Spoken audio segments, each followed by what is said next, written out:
Hello tout le monde, j'espère que vous allez bien. Je vous retrouve aujourd'hui pour parler un petit peu plus en détail de l'immersion guérison et manifestation. On va parler de choses hyper chouettes, hyper intéressantes sur l'inconscient, sur l'enfant intérieur, sur la manifestation. Et donc, aujourd'hui, j'avais envie un petit peu de détailler le programme de ces 3 jours, de ces 3 soirs, on va dire plutôt. Donc j'ai pas préparé énormément de choses, j'ai pris juste des petits mots-clés parce qu'effectivement, il y a des informations que j'ai vraiment envie de vous faire passer, je pense, qui sont importantes. Mais, c'est un peu une vidéo, spontanée pour vous expliquer un petit peu ce que l'on va aborder lors de ces 3 soirs. Là, pour cette vidéo-là, on va parler surtout du jour numéro 1 et puis je vous ferai comme ça des petites vidéos pour vous parler de chaque jour, et qui arriveront, dans les prochains mails. Et donc aujourd'hui, j'avais envie de vous parler du jour numéro 1. Je l'ai intitulé «La vérité de votre monde intérieur». Ça va être une présentation où, je vais vous expliquer un petit peu en fait, c'est qui c'est quoi ce truc avec lequel vous cohabitez qui s'appelle votre inconscient en fait, hein. Donc j'avais mis des petites phrases en dessous qui étaient, et si vous arrêtiez de subir votre réalité extérieure, parce que bien souvent, on a l'impression qu'en fait, le sort s'acharne sur nous, que la vie nous aime pas, que l'on est maudit, qu'il nous arrive toujours les mêmes choses, qu'on tombe pas sur les bonnes personnes, qu'on tombe pas sur les bonnes situations, que les opportunités qui sont chouettes, c'est pas pour nous, etc. Donc c'est de changer son regard en fait et de comprendre que tout part de vous en premier. Donc ça, je vais vous le détailler un petit peu plus là, mais vous aurez beaucoup plus d'informations le jour J, bien évidemment.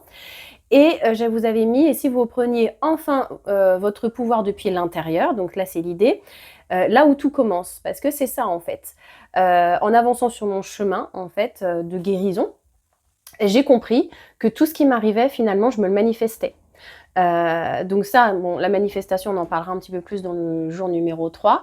Mais déjà, pour vous donner quelques billes, on est tous des grands manifesteurs, si on peut dire ça comme ça, mais en tout cas, on a tous un pouvoir de manifestation immense.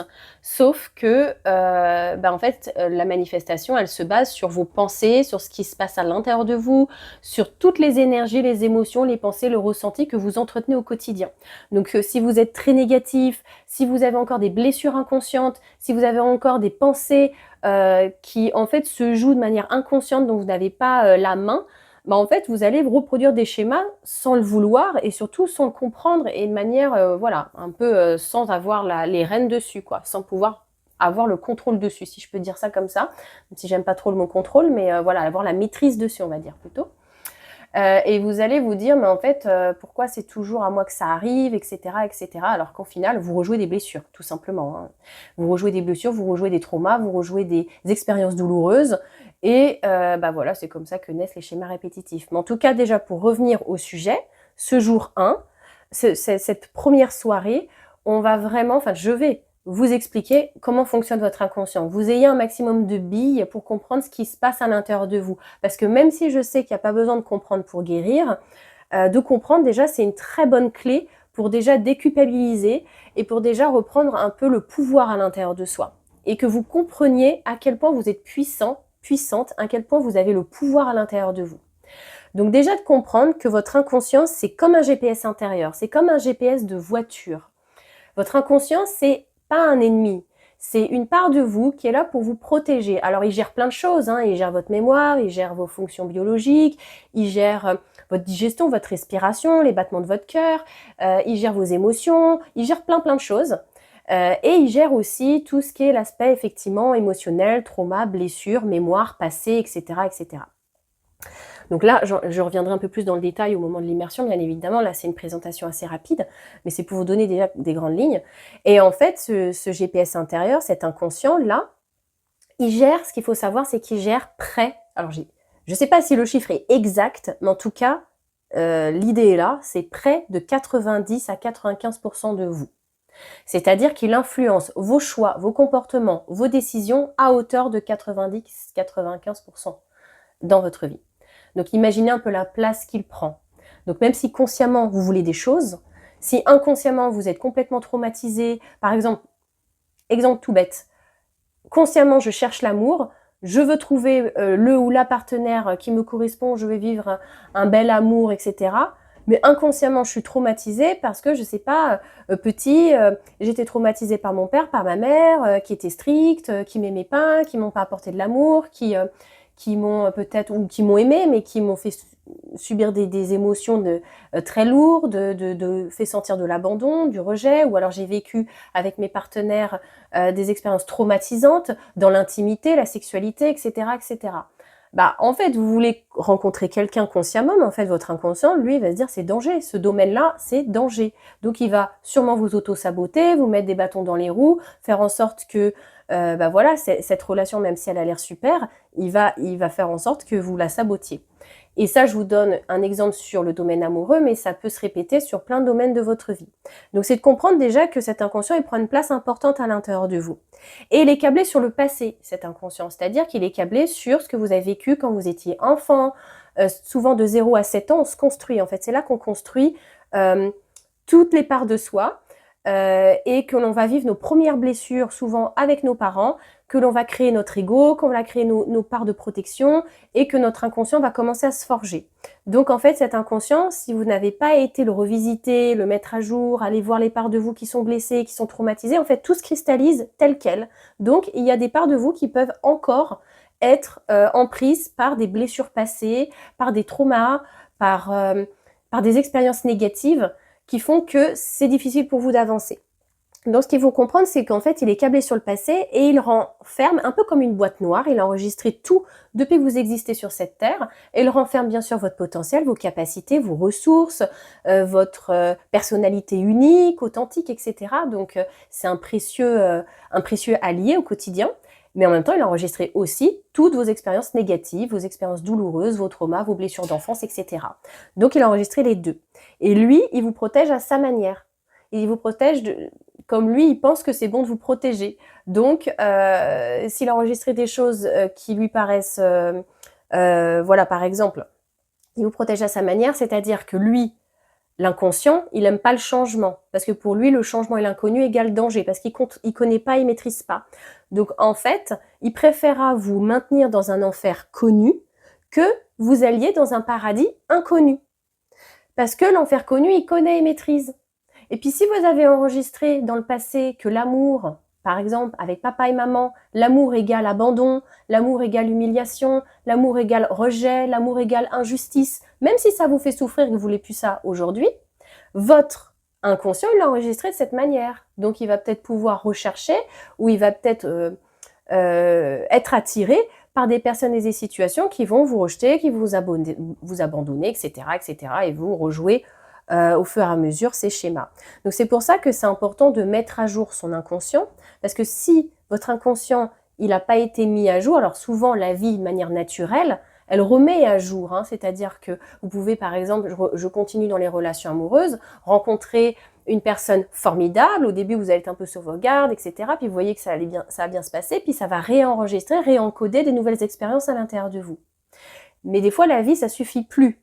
Même si elle vous aide naturellement à passer à autre chose, si vous avez enregistré des choses, par exemple, vous avez cumulé des expériences négatives ou alors des expériences qui ont été vraiment très difficiles, des fois ça suffit plus, il y a besoin d'un coup de pouce. C'est là qu'on peut utiliser des outils tels que l'hypnose ou autres outils pour vous aider à aller rencontrer ces parts-là de vous qui sont encore bloquées dans le passé pour les mettre à jour et pour vous aider au quotidien. Donc, les schémas répétitifs, ils naissent tout simplement de blessures du passé qui ont en fait suscité des croyances limitantes, c'est-à-dire vous avez vécu une blessure, vous avez créé une croyance autour de cette blessure, et c'est cette croyance qui se rejoue encore dans votre vie. Et cette croyance, elle peut être inconsciente. C'est ça qui est très important, c'est qu'il y a plein de choses qui se passent en inconscient, et souvent on s'en rend même pas compte qu'on s'auto-sabote et qu'on rejoue des choses sans le vouloir. Donc comme je vous le disais, votre inconscient il a plein de parts en fait, à l'intérieur de vous il y a plein de parts de mémoire et notamment il y en a une qui est très importante qui s'appelle l'enfant intérieur, vous pouvez aussi l'appeler la part émotionnelle de vous et cette part-là c'est celle qui manifeste tout dans votre vie, elle a un pouvoir énorme cette part. Mais si elle est encore blessée et qu'elle a encore par exemple des croyances telles que les hommes sont dangereux, je dois être parfait pour être aimé, si je contrôle pas tout je suis en danger, enfin voilà, des croyances limitantes, bah vous allez rejouer ça dans votre vie de manière inconsciente, de manière non maîtrisée, non consciente, voilà. Donc c'est pour ça que c'est important aussi d'aller la voir cette part-là pour la mettre en sécurité, lui apporter ce dont elle a pas, enfin ce qu'elle n'a pas eu à l'époque et dont elle avait besoin, et bah en fait, j'ai envie de dire digérer ce passé, le digérer, le transmuter, le transformer pour que vous puissiez avancer et non plus être rattaché à ces expériences douloureuses. Et donc en fait, votre inconscient, il va vous faire répéter des schémas, déjà parce que, il a enregistré par exemple une donnée qu'il a jugée dangereuse, comme je vous disais, les hommes sont dangereux par exemple, si vous aviez pas une mauvaise, si vous aviez une mauvaise relation, avec votre papa ou avec un membre de la famille du sexe masculin, ou au contraire si vous êtes un homme avec un membre de la famille du sexe féminin et que vous avez enregistré que en fait, les hommes ou les femmes, c'est égal danger, inconsciemment, et bien en fait, lui, il va rejouer ça, parce qu'il a enregistré cette donnée-là à l'intérieur de vous. Donc le but, c'est d'aller réencoder tout ça. Il va rejouer aussi des schémas parce qu'il connaît, c'est son référentiel. S'il a enregistré que l'amour, par exemple, si vous avez subi de la maltraitance, ça peut être de la maltraitance physique, mais ça peut aussi être de la maltraitance émotionnelle. Si vous avez enregistré que c'est ça l'amour, parce que vous étiez petit et que quand on est petit, on est une éponge et puis qu'on est neutre en fait, enfin on arrive et puis on enregistre au fur et à mesure que nos parents nous montrent, nos parents sont nos modèles, et on va enregistrer que l'amour égale maltraitance par exemple. Donc vous allez chercher la maltraitance pour connecter avec l'amour, même si ça vous fait souffrir. Donc il a enregistré son référentiel d'une certaine manière, donc le but c'est de le mettre à jour. Et aussi, il va répéter des schémas parce qu'il va chercher chez l'autre ce que vous avez besoin de guérir en vous. Sachez que les inconscients, ils se captent avec leurs antennes. On a l'impression que c'est le hasard, que le hasard nous dirige vers certaines personnes, vers certaines situations. En fait, pas du tout. Il faut savoir qu'en fait, on est attiré aussi de manière inconsciente par le langage non verbal, par l'énergie qu'on dégage, par tout ce qui se passe en fait au-delà de la vue physique, j'ai envie de dire, le côté plus énergétique, le côté, ce que vous dégagez quand vous êtes là, votre présence, etc., vous allez être attiré naturellement par un certain type de personnes. Ça va vous attirer, ou certaines situations vont vous attirer. Et c'est pas un hasard, c'est parce qu'en fait, les inconscients se captent et vous allez être attiré par des personnes qui ont soit les mêmes blessures que vous, soit des blessures complémentaires. Et en fait, l'inconscient, il cherche aussi à attirer votre attention pour pouvoir aussi guérir, etc. Donc, c'est pas pour rien, en fait, ou alors tout simplement parce qu'il a enregistré cette donnée de cette manière-là, mais en tout cas, ce que vous portez dans votre inconscient, ça se manifeste dans votre réalité à l'extérieur. Et c'est exactement ce que j'ai envie de vous faire passer le premier jour de cette immersion, c'est de voir que tout part de vous en premier. Et ça, on va le voir plus en détail. Et je vous donne rendez-vous dans les prochains jours pour aller découvrir le jour numéro 2 et qu'est-ce qu'on va faire ce soir-là. Je vous embrasse en attendant et je vous souhaite une bonne journée, une bonne soirée. À bientôt.